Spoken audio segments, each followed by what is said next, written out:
gbẹ́kẹ̀lé mi. Jésù kú fún aráyé, ó kú fún mi pẹ̀lú. Ògo ni fún Ọlọ́run ní òkè ọ̀run àti ní ayé àlàáfíà. Ìfẹ́ inú rere sí gbogbo àwa àyànfẹ́ àti àwa tí Olúwa fún ní oore ọ̀fẹ́ láti rí ọjọ́ òní, ọjọ́ ọlọ́lá, ọjọ́ ológo, ọjọ́ tí ayé ń yọ̀, tí ọ̀run ń yọ̀, tí ìyìn sì yí ìtẹ́ Olúwa Ọlọ́run ọ̀gá ògo ká. A gbé Ọlọ́run ga fún oore ọ̀fẹ́ tí Olúwa fi fún wa lọ́jọ́ òní. Bá ti ní àǹfààní láti darapọ̀ nínú ìdàpọ̀ mọ́ yìí lónìí láti gbé ọ̀rọ̀ Ọlọ́run yẹ̀wò, èyí tí Olúwa ní fún wa lónìí. Mo gbà ládùúrà wípé bá ti lọ ní ọ̀rọ̀ náà, ẹ̀mí Ọlọ́run yóò máa bá wa lọ. Oore ọ̀fẹ́ Ọlọ́run ọ̀gá ògo yóò ṣíji bò wá. Orúkọ Jésù Kristi Olúwa wa, àmín. Ẹ jẹ́ ká gbàdúrà. Bàbá wa nípasẹ̀ Jésù Kristi, agbẹ́yìnká yín, orúkọ wọn yín lógo fún àánú àti ọ̀fẹ́ ńlá yín, èyí tẹ́ fi dá wa sí ọjọ́ òní láti rí Sunday kejì nínú oṣù kẹfà. Adúpẹ́ àánú, adúpẹ́ ààbò, adúpẹ́ ìpamọ́, adúpẹ́ ojúrere, adúpẹ́ àtìlẹ́yìn, adúpẹ́ ìfẹ́ ńlá tẹ́ ní sí wa Ọlọ́run. Adúpẹ́ oore ọ̀fẹ́ yín, èyí tá ń jẹ ayọ̀ rẹ̀ lójoojúmọ́. Agbẹ́yìnká fún ìfẹ́ ńlá Ọlọ́run ọ̀gá ògo, ìtẹ́ fi ń wò wá. Adúpẹ́ àjàkálẹ̀ àrùn, ẹ ò jẹ́ kó borí ẹ̀mí wa, rògbòdìyàn wa láì dààmú, ẹ ò jẹ́ kó dè wá ní ìgbèkùn. Ògo forúkọ yín ọba mímọ́, Olúwa ẹ gba ọpẹ́ wa. Ọlọ́run ẹ gba ìyìn wa o. Bàbá à ń lọ sínú ọ̀rọ̀ rẹ, ìta ní ìgbàgbọ́ àtìlẹ́jú pé ó kún fún ayọ̀, ó kún fún ìgbàlà, ó kún fún ìwòsàn, ó kún fún ìṣẹ́gun, ó kún fún ìdáǹdè àti ìṣelógo. Bá a ti lọ sínú ọ̀rọ̀ náà, Olúwa jọ̀ọ́ máa bá wa lọ. Agbára ọ̀rọ̀ rẹ jẹ́ kó bà lé wa, ẹ̀mí sí ọ̀rọ̀ rẹ jẹ́ kó bà lé wa. Gbogbo ọkàn tó ní oore ọ̀fẹ́ láti máa gbọ́ ohùn yìí àti tó ní oore ọ̀fẹ́ láti máa wo àwòrán yìí, mo bẹ̀bẹ̀ lọ́dọ̀ rẹ, agbára ọ̀rọ̀ rẹ jẹ́ kó bà lé gbogbo wa. Ẹ̀mí mọ́ jẹ́ kó fi ọ̀rọ̀ náà yé wa. Aláàánú àti oore ọ̀fẹ́ jùlọ abẹ̀bẹ̀ lọ́dọ̀ rẹ, gbogbo ìtẹ́ ní fún wa lọ́jọ́ òní. Bàbá jọ̀ọ́ má jẹ́ ká pàdánù kankan nínú rẹ̀. Lókun gbogbo ká lè fi ògo forúkọ ọmọ yín ní orúkọ ńlá Jésù Kristi Olúwa tó olùgbàlà wa, àmín, amen. Adúpẹ́ lọ́wọ́ Ọlọ́run pé ọjọ́ òní ti ṣojú ẹ̀mí wa. Gẹ́gẹ́ bá a ti mọ̀ wípé ní ọdún yìí, ohun tó Olúwa fi ń bá wa sọ̀rọ̀ ní ọ̀rọ̀ ìlérí tó Olúwa fi fún wa wípé ká kó gba àníyàn wa lé Ọlọ́run, nítorí pé òun nìkan lọ́ba tó lágbára láti ṣe ìtọ́jú wa. Mo sì gbàládùra pé bólúwa ti ṣe ń ṣe ìtọ́jú wa, tí ó jẹ́ kí àjàkálẹ̀ àrùn kó dè wá ní ìgbèkùn, tí kò jẹ́ kí ọ̀pọ̀ àìlera kó bà lé ìpín wa. Olúwa yóò túbọ̀ máa pa wá mọ́. Gbogbo dùgbòdìyàn yìí, a ó ròyìn rẹ̀ ni, kò ní dì wá mẹ́rù lórúkọ Olúwa. Ìmọ́lẹ̀ Ọlọ́run ọ̀gá ògo yóò sì máa ṣamọ̀nà wa lórúkọ Jésù Kristi Olúwa wa, àmín. Ọ̀rọ̀ tá a fẹ́ gbé yẹ̀wò lónìí, gẹ́gẹ́ bá ti mọ̀ wípé a ti wà nínú ẹ̀ka kejì quarter 2 nínú ọdún yìí. Ohun tá a sì ń gbé yẹ̀wò ni wíwo Jésù aláṣepé ìgbàgbọ́ wa, looking unto Jesus. Àkòrí ohun tá a wá ń gbé yẹ̀wò lónìí, òun náà ni looking diligently unto his grace. Ká máa fi ìfarabalẹ̀ wo oore ọ̀fẹ́ rẹ̀, fífarabalẹ̀ wo oore ọ̀fẹ́ Ọlọ́run. Looking diligently unto God's grace.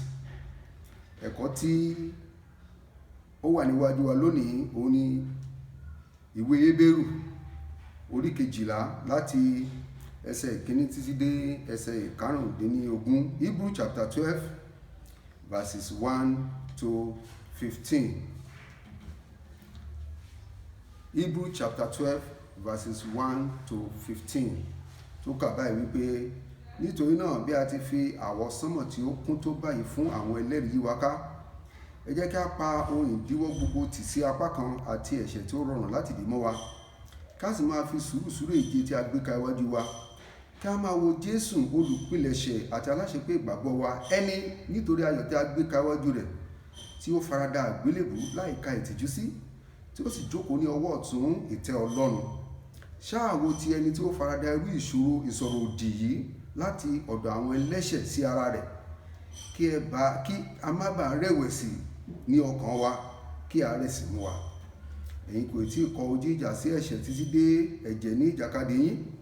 Ẹ̀yin sì ti gbàgbé ọ̀rọ̀ ìyànjú tí ń bá yín sọ bí ọmọ pé, ọmọ mi, má ṣe aláìláání ìbáwí Olúwa, kó má sì ṣe rẹ̀wẹ̀sì nígbà tí a bá ń ti ọwọ́ rẹ̀ bá ọ wí, nítorí pé ẹni tí Olúwa fẹ́ òun ní bá wí, a sì máa ná olúkúlùkù ọmọ tí ó gbà ẹ máa mú sùúrù lábẹ́ ìbáwí, Ọlọ́run bá yín lò bí ọmọ ni, nítorí pé ọmọ wo ní bẹ tí bàbá kì í báwí. Ẹsẹ̀ kẹjọ. Ṣùgbọ́n bí ẹ̀yin bá wà ní àìsí ìbáwí nínú èyí tí gbogbo èèyàn ti jẹ́ alábàápín, ǹjẹ́ ọmọ àlè ni yín, ẹ kì í sì ṣe ọmọ.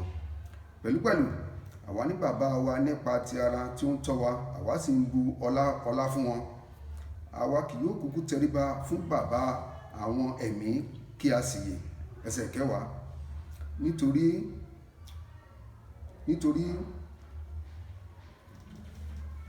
wọ́n tọ́ wa fún ọjọ́ díẹ̀ bí a bá ti dára lójú wọn, ṣùgbọ́n òun fún èrè wa kí a lè ṣe alábàápín ìwà mímọ́ rẹ̀. Ẹsẹ̀ kọkànlá. Gbogbo ìbáwí kò dàbí ohun ayọ̀ nísinsìnyí bí kò ṣe ìbànújẹ́, ṣùgbọ́n níkẹyìn a ó so èso àlàáfíà fún àwọn tí a ti tọ́ nípa rẹ̀, àní èso òdodo.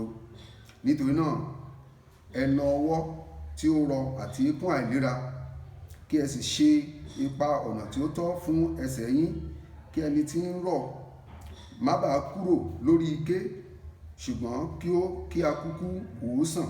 Ẹsẹ̀ ìkẹrìnlá. Ẹ máa lépa àlàáfíà pẹ̀lú ènìyàn gbogbo àti ìwà mímọ́, ní àìsí èyí ni kò sí ẹni tí yóò wo Olúwa. Ẹsẹ̀ tí ó kẹ́yìn. Ẹ máa kíyèsára kí ẹnikẹ́ni kí ó má ṣe kùnà oore ọ̀fẹ́ Ọlọ́run, kí gbòǹgbò ìkorò kan kí ó má bàa wù sókè kí ó sì yọ yín lẹ́nu. Ọ̀pọ̀lọpọ̀ a sì ti ipa rẹ̀ di àìmọ́. Èyí ni ọ̀rọ̀ Olúwa. Ọpẹ́ ni fún Olúwa. Èyí ni Ọlọ́run. Ohun tá à ń gbéyẹ̀wò lénìí nínú ọ̀rọ̀ tí a kà fún wa yìí, òun náà ni a rí ní ẹsẹ̀ kejì. Ó ní kí a máa wo Jésù olùpilẹ̀ṣẹ̀ àti aláṣepé ìgbàgbọ́ wa, ẹni nítorí àti agbékawájú rẹ̀ tí ó farada àgbélébùú. Ìyẹn ni wípé bí a ti múra lónìí wípé a fẹ́ mọ kí ni ìjìnlẹ̀ ohun tá à ń pè ní oore ọ̀fẹ́. Báwo la ṣe lè máa wo oore ọ̀fẹ́ yìí? Kí la ṣe lè ṣọ́ra tí a ò fi ní ṣe oore ọ̀fẹ́ yìí lò? Kí ni ewu tó wà nínú tí a bá ṣe oore ọ̀fẹ́ yìí lò? Àwọn ohun tí a fẹ́ gbé yẹ̀wò lénìí nìyí. Tá a bá wo Hébérù orí 12 yìí, a ó rí wípé a kọ́ ní sísẹ̀ntẹ̀lé pẹ̀lú tẹ̀lé Hébérù orí 11 níbi tí a ti kọ́ nípa ìgbàgbọ́. Orí 12 yìí wá ń bẹ̀ wá wípé kí a yàgò fún gbogbo àwọn ìdíwọ́ àti ìdènà àti ẹ̀ṣẹ̀ ní sísá eré ìje ìgbàlà àti sísá eré ìje ìgbàgbọ́. Ká wá kọjú mọ́ Jésù Kristi olùpilẹ̀ṣẹ̀ àti aláṣepé ìgbàgbọ́ wa. Ohun tí ẹsẹ̀ 12 yìí tó ń bẹ̀ wá fún eléyìí, a sì rí wípé ní ẹsẹ̀ 12 yìí kan náà, a rí wípé ó ń fi àwọn àlàyé kan yé wa ní èyí tí a fi lè rí ìrànlọ́wọ́ láti lè ja ìjà àti ìgbàgbọ́, kí ẹran ara àti ẹ̀ṣẹ̀ kó má bàa borí wa. A rí pẹ̀lú pàápàá wípé nínú àwọn tá a fẹ́ gbé yẹ̀wò lénìí, a wo bí a ṣe lè fi ara balẹ̀. Ó ní kí a máa fi ara balẹ̀ sá eré ìje ti ìgbàgbọ́. In other words, he's asking us to diligently run the race of faith, looking unto Jesus as the author and finisher of our faith. So we'll be looking at báwo la ṣe lè farabalẹ̀. Ìkejì ni wípé báwo ni a ṣe lè jẹ oore ọ̀fẹ́ tí Jésù Kristi fi fún wa yìí, gẹ́gẹ́ bí Olúwa ti fẹ́ fún wa, táà ní ṣìlò, táà ní ṣubú lábẹ́ rẹ̀. Ìkẹta ni wípé bá ṣe sa eré ìje ti ìjọba Ọlọ́run, àti pẹ̀lú pàápàá bí a ó ṣe kọ gbogbo àwọn ìdíwọ́ àti ìdènà àti ẹ̀ṣẹ̀ sílẹ̀, àti pẹ̀lú pàápàá bí a ó ṣe farada ìyà ní gbogbo ìgbà tí Ọlọ́run máa ń bá wa wí, gẹ́gẹ́ bí ó ti sọ ní verse 7 and 8, àti pẹ̀lú pàápàá bí a ó ti ṣe lè ṣe àtúnṣe, yielding to correction, ní gbogbo ibi tó bá tọ́ àti tó bá yẹ, àti bí a ó ti ṣe wà ní àlàáfíà pẹ̀lú gbogbo ènìyàn láti lè fi pàtàkì oore ọ̀fẹ́ ìgbàlà Jésù Kristi tí wọ́n fi fún wa, láti lè fi pàtàkì rẹ̀ hàn, tí a ò ní dàbí ọmọ tí kò gbọ́ràn tí ó ṣi oore ọ̀fẹ́ yìí lò. Náà ibi táwọn ti kọ́kọ́ bẹ̀rẹ̀ ni wípé ẹ jẹ́ ká wo àkọlé wa yìí, fífarabalẹ̀ ni wípé èèyàn ò lè farabalẹ̀ tí gbogbo concentration rẹ̀ ò bá sí lórí nǹkan tó ń farabalẹ̀ fún. In other words, you can only be diligent and attentive one if you have a vision, if you have the capacity to run that vision. So your entire concentration is on what you have set as your goal. So therefore, you will diligently concentrate. Diligence implies that you must be focused, you must be attentive, you must be consistent, you must be committed to that race. Báwọn nǹkan mẹ́rin wọn yóò bá ti sí ńbẹ̀, tí ó bá ti sí ìfarabalẹ̀, ìtẹjúmọ́, ìfàyàrán àti ìṣedéédé nínú ohun tí à ń tẹjúmọ́ yìí, tá a bá yíjú kúrò ní ìṣẹ́jú kan ó léwu. Nítorí náà a gbọ́dọ̀ rí wípé a kanjúmọ́, a ranjúmọ́, a tẹramọ́, a fọkàn sí. Gbogbo inú wa, gbogbo ìbí wa ó concentrate lórí nǹkan tí à ń farabalẹ̀ fún yìí. Òun ni looking diligent. Kí wá nìkan tá à ń farabalẹ̀ fún gẹ́gẹ́ bí ọ̀rọ̀ tá à ń gbéyẹ̀wò lónìí? Òun náà ni oore ọ̀fẹ́. Oore ọ̀fẹ́ ó jẹ́ ọ̀rọ̀ tí ó lágbára, bó tilẹ̀ jẹ́ pé ọ̀pọ̀lọpọ̀ ìgbà la máa ń sọ pé oore ọ̀fẹ́, ṣùgbọ́n tó jẹ́ pé a mọ̀ kí ni ìtumọ̀ oore ọ̀fẹ́ yìí. Oore ọ̀fẹ́ yìí okùn oníyà mẹ́ta ni, is a tripartite illustration. Is an illustration, is an adjective, is a tripartite word tó jẹ́ pé ó kún sọ́nà mẹ́ta. Àkọ́kọ́ ohun tá à ń pè ní oore ọ̀fẹ́, àwọn amárídé ni. The grace of God is beyond human comprehension. Ó ju ohun tí ó lè yé èèyàn lọ. Àwọn amárídé ni. Oore ọ̀fẹ́ yìí àṣírí ni, gẹ́gẹ́ bí Olúwa ti sọ fún wa nínú Psalm 25 verse 4. Ó ní àṣírí Olúwa wà pẹ̀lú àwọn tó bẹ̀rù rẹ̀, yóò sì mọ májẹ̀mú rẹ̀. Nítorí náà oore ọ̀fẹ́ yìí àṣírí ni. Àti pẹ̀lú pàápàá oore ọ̀fẹ́ yìí àdììtú ni. Bọ́lọ́run ṣe ṣe, bọ́lọ́run ṣe mọ̀, bọ́lọ́run ṣe gbé kalẹ̀, bọ́lọ́run ṣe ń fi fẹ́ èèyàn, ọwọ́ Ọlọ́run nìkan ló wà. Ó ju ọgbọ́n ènìyàn lọ, ó ju agbára ènìyàn lọ. Ìyẹn ni wípé àwa má rí di, òun ni oore ọ̀fẹ́. Kí ni èkejì tí oore ọ̀fẹ́ jẹ́? Oore ọ̀fẹ́ tún jẹ́ agbára Ọlọ́run. Agbára Ọlọ́run. Agbára yìí l'Olúwa fi hàn nínú oore ọ̀fẹ́ rẹ̀. Nígbà tí Jòhánù fi wà ní John 3:16 pé Ọlọ́run fẹ́ aráyé tó bẹ́ẹ̀ gẹ́, kí láráyé jẹ́ tọ́lọ́run máa fi láti fẹ́? Kí ni nǹkan tá a jámọ́ tọ́lọ́run fi láti fẹ́ wa? Àwa tá a kún fún ẹ̀ṣẹ̀, àwa tá a kún fún ẹ̀gbin, àwa aláìkọlà. Ó ní ṣùgbọ́n síbẹ̀síbẹ̀ Ọlọ́run fẹ́ aráyé tó bẹ́ẹ̀ gẹ́, ó fi ọmọ bíbí rẹ̀ kan ṣoṣo fún ni. Aráyé ò lè fún ohunkóhun fọ́lọ́run, ṣùgbọ́n Ọlọ́run fi ọmọ bíbí rẹ̀ kan ṣoṣo fún wa pé ẹnikẹ́ni tó bá gbà á gbọ́, àwa jẹ oore ọ̀fẹ́ ìgbàlà sí mẹ́nu Kristi Jésù. Oore ọ̀fẹ́ ìníwà àti èmi jẹ lónìí. Ìkẹta ohun tí à ń pè ní oore ọ̀fẹ́, òun ni ìgbàlà. The basic explanation of grace is about salvation. The greatest grace is the grace of salvation. Oore ọ̀fẹ́ tó ga jù tẹ́dà lè ní, òun ni oore ọ̀fẹ́ ìgbàlà. Nítorí náà ìgbàlà ni olórí gbogbo oore ọ̀fẹ́ yìí. Ohun tí oore ọ̀fẹ́ dúró lórí fún ìgbàlà ni ìgbàlà ọkàn, mímú wa kúrò nínú ègbé, sísọ wa dọmọ Ọlọ́run. Òun la ṣe ń pe oore ọ̀fẹ́ ní àwámárìdí agbára Ọlọ́run èyí tí ń gbani. Ìtumọ̀ oore ọ̀fẹ́ nìyẹn. Àwámárìdí agbára Ọlọ́run èyí tí ń gbani. Òun là ń pè ní oore ọ̀fẹ́. Nítorí èyí ni wípé oore ọ̀fẹ́ yìí òun ni Ọlọ́run fi fún wa, tọ́lọ́run fi rà wá padà, tó fi mú wa kúrò nínú ègbé, tó fi sọ wá di ọmọ Ọlọ́run. Bá a bá wò dáadáa, a rí wípé oore ọ̀fẹ́ yìí ó pín sí ipa méjì. There is a general and universal grace. Oore ọ̀fẹ́ kan wà fún gbogbo ènìyàn pátápátá. Gbogbo olùgbé ayé àti ènìyàn àtẹranko, oore ọ̀fẹ́ kan wà fún wa. Ìyẹn ni wípé nínú ọlá Ọlọ́run, Ọlọ́run á rán òun rẹ̀ lé wa lórí, á rọ̀ òjò rẹ̀ lé wa lórí, á fún wa ní ìtura, á fún wa ní ìrọ̀rùn. This is the general grace for everybody.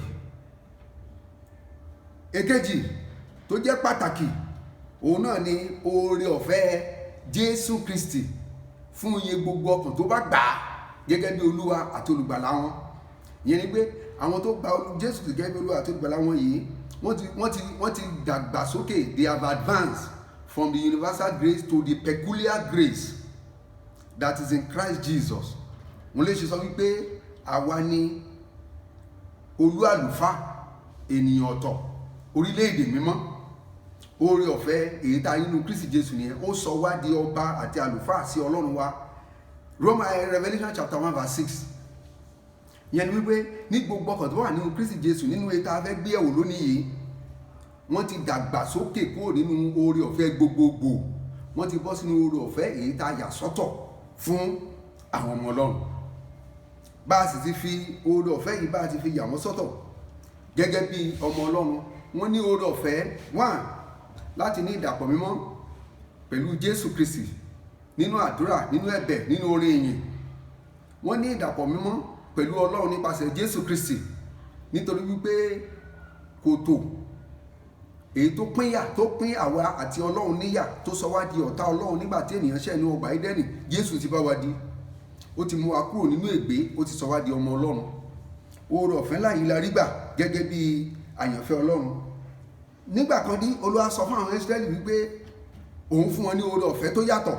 Tá a bá wo Exodus chapter 4 verse 22 and 23, a rí wípé àwọn ọmọ Ísírẹ́lì jẹ oore ọ̀fẹ́ ọ̀tọ̀ nígbà ayé wọn, nígbà májẹ̀mú láéláé.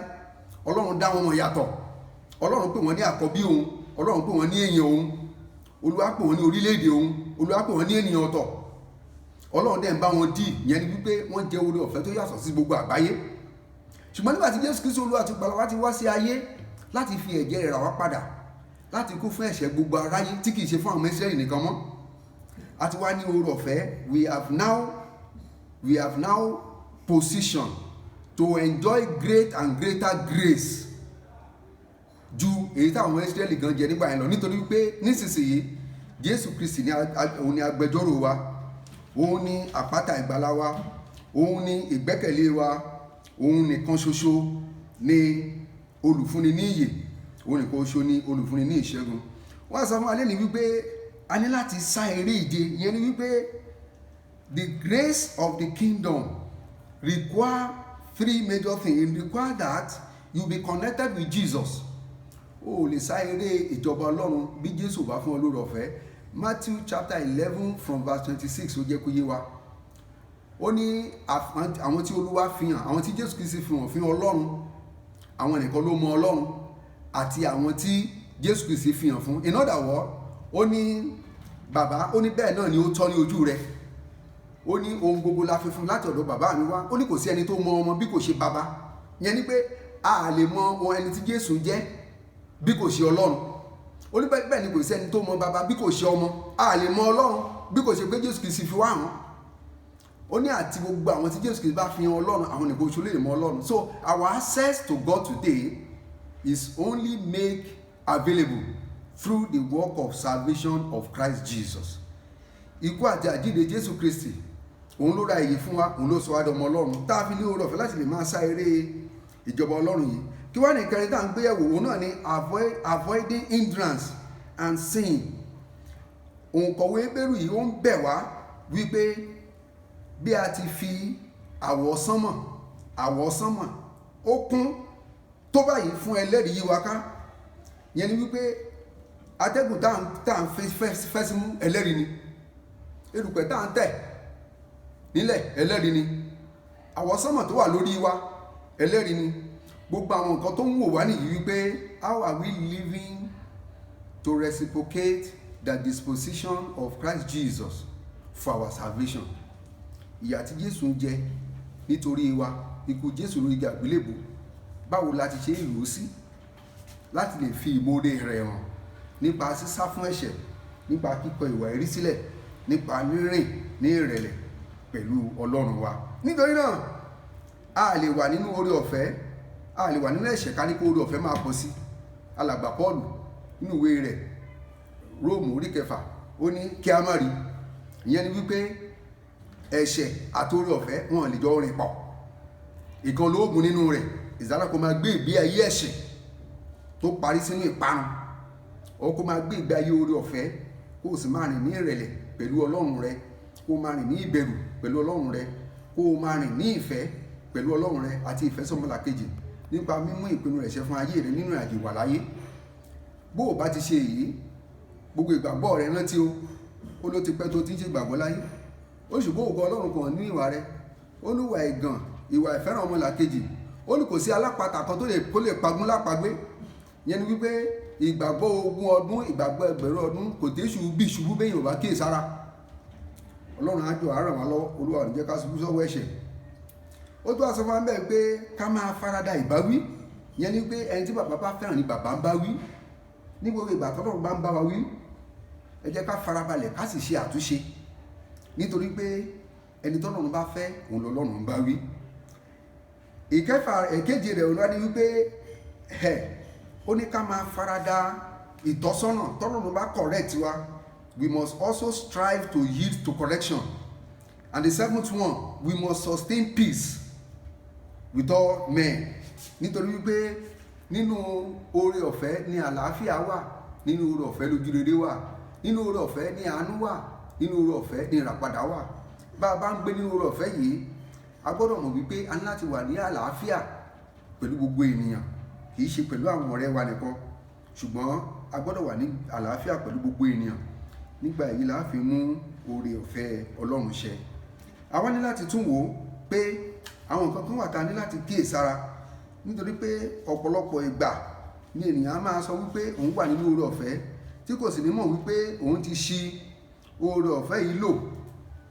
Àwọn ọ̀nà mẹ́wàá kan wà tí mo fẹ́ là sílẹ̀ fún wa ní ìsinsìnyí tí màá fẹ́ ká gbé yẹ̀wò, ká sì yẹra wa wò, èyí tó bá bá wa wí nínú rẹ̀ ká sì gbìyànjú láti ṣe àtúnṣe. Nítorí wípé ọ̀pọ̀lọpọ̀ ìgbà lèèyàn máa ń ṣi oore ọ̀fẹ́ lò, tó lè jẹ́ wípé yóò ṣubú kò lábẹ́ oore ọ̀fẹ́, yóò sì dẹni ìtanù. Wọ́n máa wí pé bẹ́ẹ̀ dẹ̀ ni àlùfáà dẹ̀ la pé o, bẹ́ẹ̀ dẹ̀ ni pásítọ̀ la pé o, láìmọ̀ wípé ó ti ṣubú kúrò lábẹ́ oore ọ̀fẹ́. A jẹ́ ká fi alàgbà Élì àti ìdílé rẹ̀ ká fi ṣe case study àwọn tó ṣubú kúrò lábẹ́ oore ọ̀fẹ́. Àkọ́kọ́ ni wípé bá a ti ní oore ọ̀fẹ́ Jésù Kristi yìí, a gbọ́dọ̀ ṣọ́ra fún ohun tí àwọn olóyìnbó ń pè ní popularity, the peril of popularity. Ìgbà mìíràn tán bá mọ̀ wá gẹ́gẹ́ bí òjíṣẹ́ Olúwa, tàbí tán mọ̀ wá gẹ́gẹ́ bí èèyàn Ọlọ́run, tàbí tán mọ̀ wá gẹ́gẹ́ bí onígbàgbọ́, a máa ń wà so carried away by that quality or by that appellation, so to say. Àwa rò wípé bóyá a ti dé peak, láì mọ̀ wípé a gbọ́dọ̀ rìn ní ìrẹ̀lẹ̀ pẹ̀lú Ọlọ́run wa. Élì àtúnwò àtàwọn ọmọ rẹ̀ ni wọ́n jọ jẹ́ àlùfáà ní Ísírẹ́lì nígbà náà. Àwọn èèyàn respect wọn débi wípé respect náà ó kó sí wọn lórí, wọ́n bẹ̀rẹ̀ sí ní ṣi oore ọ̀fẹ́ Ọlọ́run lò. Ìwé wọn jẹ́ pé wá wípé nínú 1 Samuel pé wọ́n sọ oore ọ̀fẹ́ náà nù. Lórúkọ Jésù a ò ní sọ oore ọ̀fẹ́ Ọlọ́run nù. Ìkejì ni pé a gbọ́dọ̀ ṣọ́ra fún ewu tó wà nínú wípé a gbé wa sí ipò ọlá nínú iṣẹ́ Olúwa tàbí nínú ìrìjú, tàbí wípé àwọn èèyàn kan sára sí wa wípé àwa ni pásítọ̀, àwa ni wòlíì, àwa lòjíṣẹ́ Olúwa, àwa lọmọlẹ́yìn Kristi. A gbọ́dọ̀ jẹ́ kí eléyìí, a gbọ́dọ̀ jẹ́ kó kó sí wa lórí tá a fi máa wá rò wípé bóyá ibi tá a dé yìí ibẹ̀ náà ni òpin ìrìn àjò. Nítorí wípé bí èèyàn bá abuse privilege, àǹfààní tọ́lọ́run fi fún wa láti ní oore ọ̀fẹ́ Ọlọ́run pẹ̀lú pàápàá láti jẹ́ ènìyàn ọ̀tọ̀, àti ṣubú Olúwa rẹ̀ kò pẹ́ rárá. Ìkẹta ni wípé a gbọ́dọ̀ ṣọ́ra fún oore ọ̀fẹ́ ohun tá a ní. When the Lord bless you, the Lord has not blessed you for your own sake alone. He has blessed you for the sake of other brethren. Ilé ìlọ́pọ̀lọpọ̀ wa máa ń ṣe mistake, tá a máa ń rò pé ìgbà tá a bá ti ní agbára wa la fi ní, a sì gbọ́dọ̀ lè ṣe ohun gbogbo tá a ní, a lè lò bá a bá ṣe fẹ́. Kò sẹ́nikẹ́ni tó lè ti paṣẹ ọgbọ́n tàbí agbára kó fi ìgbọ̀nwọ́ kan kún ọjọ́ ayé rẹ̀. Kò sì sẹ́nikẹ́ni tó lè ṣiṣẹ́ 50 naira bí kò ṣe pé Ọlọ́run ti lẹ́yìn, Ọlọ́run ràn lọ́wọ́. Nítorí náà nígbà tó bá jẹun, tó bá yó tán, tó bá rí ọlá àti ọlà tọ́lọ́run fi fún ọ, má jẹ́ ó kó sí ọ lórí o. Rántí wípé Ọlọ́run fi fún ọ nítorí àwọn tí kò ní ni. Ọlọ́run mọ̀ fi jíǹkí rẹ láti lè fi ran àwọn èèyàn kan lọ́wọ́ ni. So ọ̀pọ̀lọpọ̀ ìgbà ni ọlá àti ọlà wa máa ń kó sí wa lórí, tá a máa ń rò pé a lè ṣe bó bá ṣe wà, a lè náwó wa bó bá ṣe wà, àwa ṣáà la ṣiṣẹ́. Ọlọ́run bá fún olókun láti ṣe ń kọ́ ẹgbẹgbẹ̀rún àwọn tó ṣiṣẹ́ tí ò dúró jẹ́. Ọlọ́run bá fún olóore ọ̀fẹ́ láti ṣiṣẹ́ àti láti dúró jẹ́. Ọlọ́run sọ fún ọ wípé òun láti rántí àwọn tó kù díẹ̀ káàtó fún ni. Ìkẹrin ni wípé a gbọ́dọ̀ ṣọ́ra fún ohun tá à ń pè ní ẹran ara. Ọ̀pọ̀lọpọ̀ ìgbà nísìn láti ń gbọ́ nínú ìròyìn láti rí bí ọ̀pọ̀lọpọ̀ àwọn òjíṣẹ́ Olúwa bí wọ́n ṣe ń ṣe àṣemáṣe, undue passion after lust, tí ìfẹ́kúfẹ̀ẹ́ ara tó ń mú wọn ṣubú kò lábẹ́ oore ọ̀fẹ́. Kò sẹ́nikẹ́ni tí ó mọ̀ gbé ní ìfẹ́kúfẹ̀ẹ́ tí ó sì rò wípé oore ọ̀fẹ́ Ọlọ́run á bá òun kalẹ̀. Is not done.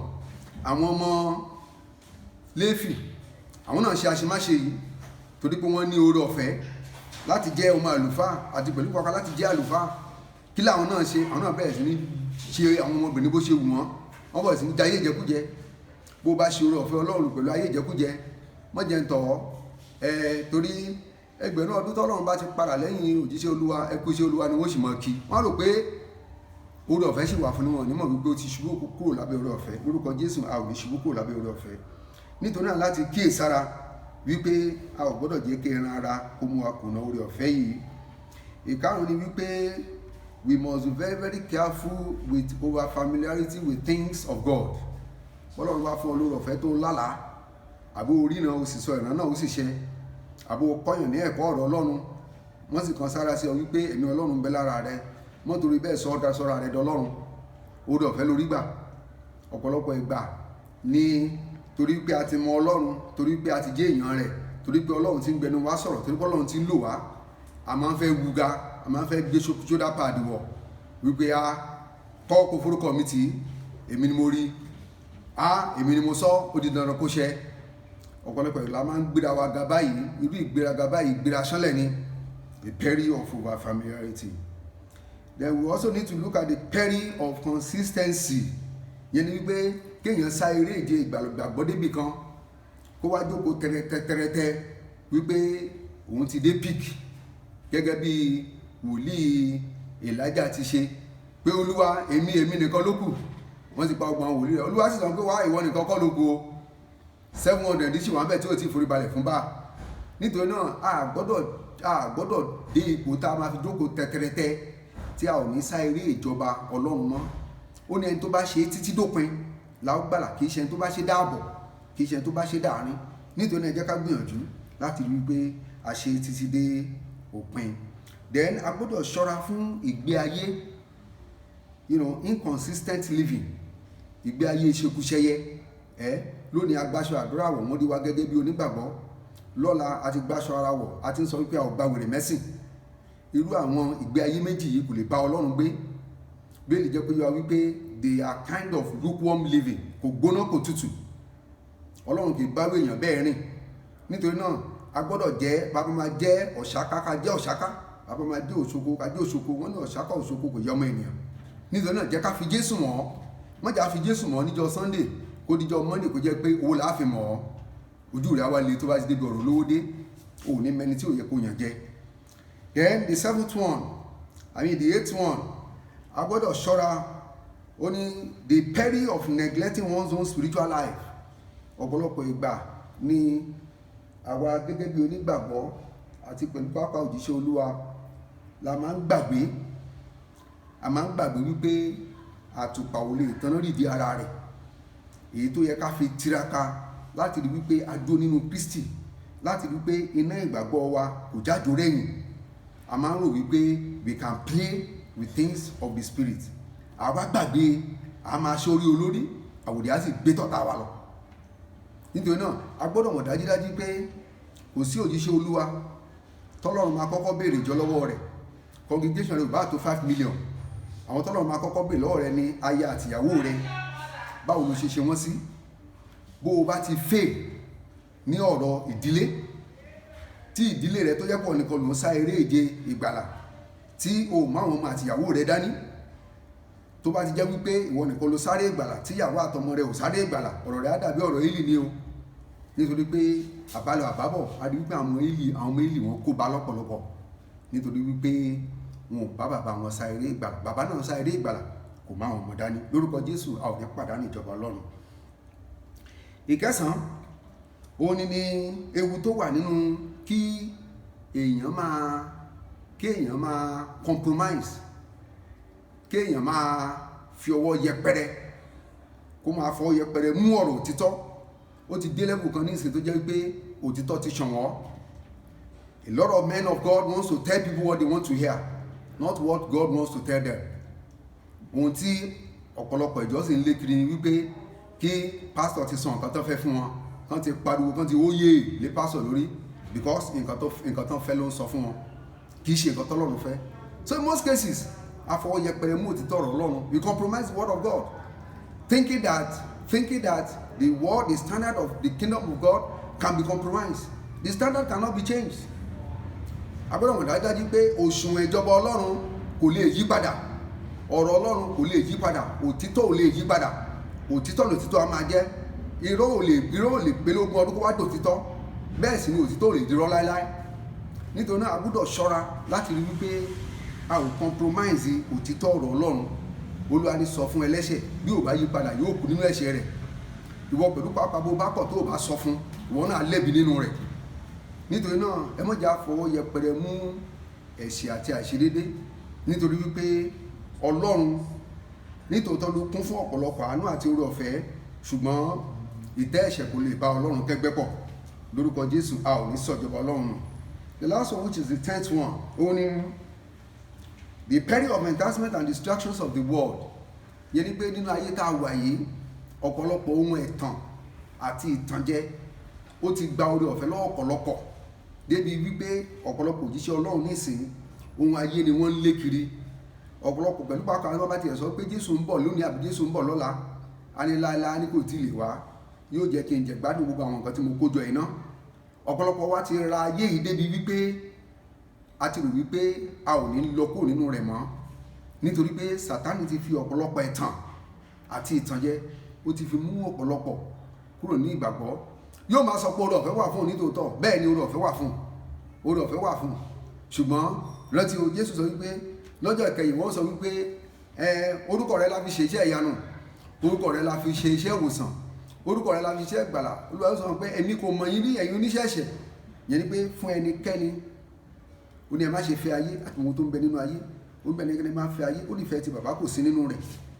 Yẹn ni wípé o ò lè fẹ́ ayé yìí kò tún fẹ́ ọ̀run pẹ̀lú rẹ̀. Ìkan ló mú, ìsára kò ṣọ̀rẹ́ ayé, kò ṣọ̀tá Ọlọ́run, ọ̀ kò kẹ̀yìn sí ayé, kò yẹra rẹ kúrò nínú ayé, kò lè ṣọ̀rẹ́ Ọlọ́run. So ìkan ló máa mú nínú ẹ̀. A ní láti ṣọ́ra fún àwọn ewu wọ̀nyí, nítorí pé yín máa ń mú kí ẹ̀dá sọ oore ọ̀fẹ́ nù. Bẹ́ẹ̀ dẹ̀ ni Ọlọ́run ò ní sọ fẹ́nikẹ́ni wípé òun àti sọ oore ọ̀fẹ́ nù o, ìwà rẹ àti ìṣe rẹ ni ó mú kó sọ oore ọ̀fẹ́ nù. Lórúkọ Jésù a ní sọ oore ọ̀fẹ́ nù lórúkọ Olúwa. Nítorí náà kó tó di wípé a mú ọ̀rọ̀ yìí lọ sí ìdánidúró, mo fẹ́ bẹ̀ ọ́, yálà o ti rí tiẹ̀ mú nínú ọ̀rọ̀ yìí nípa àwọn ìwà kan tó ń wù, tó o ti rí wípé ó likely kí oore ọ̀fẹ́ Ọlọ́run ó ti dágbére fún ọ. Nítorí pé oore ọ̀fẹ́ Ọlọ́run bá dágbére fún èèyàn, wọn kì í mọ̀, aráyé kì í mọ̀ o, wọ́n á sì máa fi ojú àná wo ni láì mọ̀ wípé oore ọ̀fẹ́ Ọlọ́run ti dágbére fún. Nítorí pé ẹnikẹ́ni bí ò báyìí nínú ìfẹ́ Ọlọ́run, oore ọ̀fẹ́ Ọlọ́run á dágbére fún.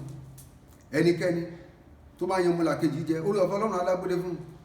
Ẹnikẹ́ni tó bá ní láì náání, láì kọbi ara sí eré ìje ìjọba Ọlọ́run, gẹ́gẹ́ bó ti sọ fún wa níbí pé àwọn sánmà àfi yí wa ká lọ́pọ̀lọpọ̀, àti àwọn ẹlẹ́rìí wà fún wa. Kí làwọn ẹlẹ́rìí yìí ń ṣe? Àwọn ẹlẹ́rìí yìí wọ́n ń jẹ́rìí sí gbogbo àwọn ìwà àti ìṣe wa, gbogbo ohun tá à ń ṣe lójoojúmọ́ ni wọ́n kọ sílẹ̀. Èyí tá a ṣe láti fi gbé ògo Ọlọ́run ga, wọ́n kọ sílẹ̀. Èyí tá a ṣe láti fi kan Jésù má gbélébùú lẹ́lẹ́kejì, wọ́n kọ sílẹ̀.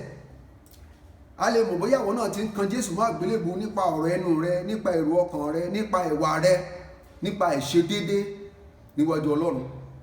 Ọ̀pọ̀lọpọ̀ tiẹ̀ ti rí gẹ́gẹ́ bí Paul ti kọ̀wé sí Timothy ní 1 Timothy chapter 6 verse 5. Ó ní ọ̀pọ̀lọpọ̀ wá ti rí wípé èrè, a ti rí pé iṣẹ́ ìrìjú ìrere yìí a ti rí gẹ́gẹ́ bí ọ̀nà láti rí èrè fún ìfẹ́kúfẹ́ wa. A lè mọ̀ bóyá àwọn náà ti ríṣẹ́ ìrìjú, o ti ríṣẹ́ ìrere, o ti ríṣẹ́ Olúwa gẹ́gẹ́ bí ọ̀nà èrè àjẹpajúdé. Ẹlòmíràn wọ́n á dáwọ́ ìjọsìn lọ́wọ́, a lọ fix ẹ̀, a mú dress tó wà lórí ẹ̀, a sọ sápò ara ẹ̀. Ẹlòmíràn wọ́n á ti ẹ̀ràn ní nǹkan kó ra nǹkan fún ìjọ Ọlọ́run, kó ra nǹkan fún church, kó wá ṣàṣùn kó ra nǹkan fún ibi iṣẹ́ àbí kó ra nǹkan fún àdúgbò ibi tó ń gbé, á tún fi tiẹ̀ lé. á níbi tá a ti ń ṣe la ti ń jẹ, ìjẹkújẹ ó ti jẹ́ pé ọ̀pọ̀lọpọ̀ sọ oore ọ̀fẹ́ nù. A lè mọ̀ wọ́n náà lè wà nínú àwọn tó ti ń jẹ ìjẹkújẹ yìí tó jẹ́ pé bá a bá rán ní nǹkan 50 naira ni wàá tún fi 20 naira lé, pé 70 naira ló rà á, wàá da 20 sápò. Ó ti gbàgbé wípé Bíbélì jẹ́ kó yọ wípé ẹnikẹ́ni tó bá ń jẹ èrè àìṣòdodo ó ló ń yọ ilé ara rẹ̀ lẹ́nu. Ó ṣùgbọ́n tó bá kórìíra àbẹ̀tẹ́lẹ̀ ó ní yóò yè. Proverbs 15:27. Bó o bá ń jẹ èrè àìṣòdodo òun fa wàhálà sórí ìdílé rẹ ni, ó sì ń sọ oore ọ̀fẹ́ nù. Nítorí wípé kò sí ohunkóhun tẹ́ẹ̀dá ṣe láyé yìí, Galatians 6:7, ohunkóhun tí ẹ̀dá bá gbìn òun ni yóò ká. Oore ọ̀fẹ́ Ọlọ́run ó wà fún wa láti lò ó fún iṣẹ́ ìgbàlà, fún títan ìmọ́lẹ̀ sínú ayé àwọn èèyàn, fún fífi àwòrán Kristi hàn nínú ìwà àti ìṣe wa. Oore ọ̀fẹ́ Ọlọ́run wà fún wa láti sọ wá di alágbára láti lè borí èṣù àti ẹ̀ṣẹ̀. Oore ọ̀fẹ́ Jésù Kristi wà fún wa láti sọ wá di ọmọ Ọlọ́run. Kì í ṣe láti yan ọmọlàkejì jẹ, kì í ṣe láti wá ọrọ̀ asán ayé máyà, kì í ṣe láti yan ọmọlàkejì jẹ nínú ìwà àti ìṣe wa. Nítorí náà bí ọ̀rọ̀ ẹ bá bá ọ wí lónìí, mo fẹ́ bẹ̀ ọ́, jọ̀ọ́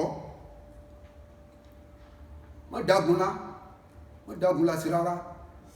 Bó bá ṣe rí tó bá ọ wí níbẹ̀, mo bẹ̀ ọ́, jọ̀ọ́ ṣe àtúnṣe, gbìyànjú láti ṣe àtúnṣe. Nítorí pé kẹ̀rẹ̀kẹ̀rẹ̀ bí kòrólà ṣe dé ibẹ̀ náà lòjò dé nígbà ayé Nóà. Yóò lọ òjò mọ́ lọ tí tó fi gba gbogbo àwọn èèyàn lọ. Mo gbàládùra wípé a ò ní ti pàṣẹ àjàkálẹ̀ àrùn kú. Ṣùgbọ́n bí Jésù bá dé lónìí kọ́, bájàkálẹ̀ àrùn bá lọ, bí Jésù bá dé kọ́, ipò ni ó bá ọ. Gbìyànjú láti ṣe àtúnṣe. Nítorí wípé oore ọ̀fẹ́ Jésù Kristi yìí, ikú àti àjíǹde rẹ̀ ló fi rà padà, ló fi gbà fún wa. Iná, ọkọ̀ ẹ̀gbẹ́, ìṣú ọwọ́ àti tẹsẹ̀, ikú oró lórí igi àgbélébùú, òun ló ra oore ọ̀fẹ́ yìí fún wa. A tún gbọ́dọ̀ máa tún kan Jésù má gbélébùú lẹ́ẹ̀kan sí nípa ìwà ìrí àti ìwà ẹ̀ṣẹ̀. Bá a bá wo orílẹ̀-èdè àgbáyé lónìí, iye àwa tá à ń profess pé onígbàgbọ́ ni wá, bá jẹ́ gbogbo àwọn onígbàgbọ́ ní tòótọ́, gbogbo orílẹ̀-èdè àgbáyé ni ó jẹ́ ibùgbé rere fún gbogbo wa. Ṣùgbọ́n ọ̀pọ̀lọpọ̀ wa onígbàgbọ́ Sunday ni, onígbàgbọ́ Sunday ẹlẹ́ran ara níjọ́ Monday. Ẹ jẹ́ ká gbìyànjú láti kúrò níwọ̀n yìí. Nítorí náà bó o bá fẹ́ ìrànlọ́wọ́ tàbí orí ohunkóhun bí ìpèníjà tó ń bà ọ́ lẹ́rù tàbí tó ń já ọ láyà nípa ìwà, nípa àwọn ohun tí o mọ̀ wípé kò ní jẹ́ kí oore ọ̀fẹ́ Ọlọ́run kó wá sí ìmúṣẹ nínú ayé rẹ. Nítorí pé bí èèyàn bá wà nínú oore ọ̀fẹ́ yìí, ó ní ààbò tó dájú látọ̀dọ̀ Ọlọ́run. Ojúrere Ọlọ́run yóò mọ bá gbé, ayọ̀ ọ̀run yóò kún ní ọkàn rẹ̀. Bẹ́ẹ̀lì tẹ̀ tó jẹ́ kó yọ pé kò ní ṣe aláìní ohun tó dára. Gbogbo ohun tọ́lọ́run ti pèsè sílẹ̀ fún, gbogbo rẹ̀ ni yóò tẹ́ lọ́wọ́. Nítorí pé nígbà tó bá ti wà ní àyè tọ́lọ́run fi ọ́ sí, ó di dandan gbogbo tọ́lọ́run pèsè fún àyè rẹ yóò jẹ́ ìpín rẹ. But when you are not in the right location, you will not get the right allocation from God.